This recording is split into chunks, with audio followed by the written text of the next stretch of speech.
నూతన పంటల సాగు విధానాలు, అధునాతన సాంకేతికతను రైతులు అందిపుచ్చుకోవాలని వ్యవసాయ విశ్వవిద్యాలయం శాస్త్రవేత్తలు తెలిపారు. జగ్గయ్యపేట సబ్ డివిజన్లోని ఆచార్య ఎన్జీ రంగా వ్యవసాయ విశ్వవిద్యాలయం vice chancellor doctor Satyanarayana, MLA Sriram Rajagopal Tataiah క్షేత్రస్థాయిలో పర్యటించారు. తోటచర్ల, గౌరవవరం, మక్కపేట గ్రామాల్లో సాగవుతున్న పంట పొలాలను పరిశీలించారు. రైతులతో ముఖాముఖి నిర్వహించి సందేహాలు నివృత్తి చేశారు.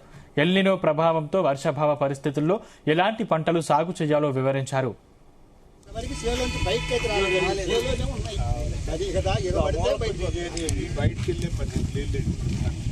సత్యనారాయణ, వైస్ ఛాన్సలర్, ఆచార్య ఎన్జీ రంగా అగ్రికల్చర్ యూనివర్సిటీ. ఈరోజు మనం మక్కపేట వత్సాయ మండలం జగ్గయ్యపేట కాన్స్టిట్యున్సీ ఎన్టీఆర్ జిల్లాలో ఉన్నాం.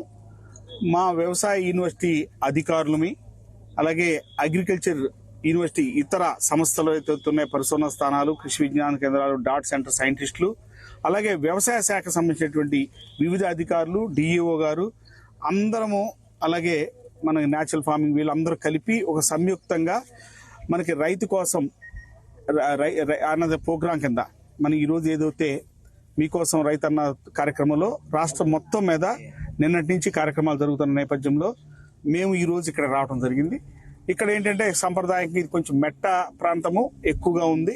ఇక్కడ ఏంటంటే ప్రత్తి ఎక్కువగా వేస్తారు, అలాగే పచ్చిమిరప, అలాగే వరి, ఈ మూడు, మిర్చి, ప్రత్తి, వరి ఎక్కువగా సాగు చేసేటువంటి ప్రాంతం. ఇంకా కొంచెం కిందకి వెళ్తే అక్కడ మనకు అపరాల సాగు అక్కడ ఉంది.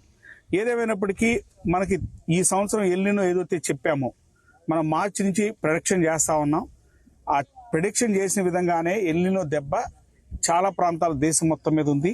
మన రాష్ట్రంలో కూడా చాలా ప్రాంతాల్లో ఇది ఉందని చెప్పొచ్చు. వర్షపాతం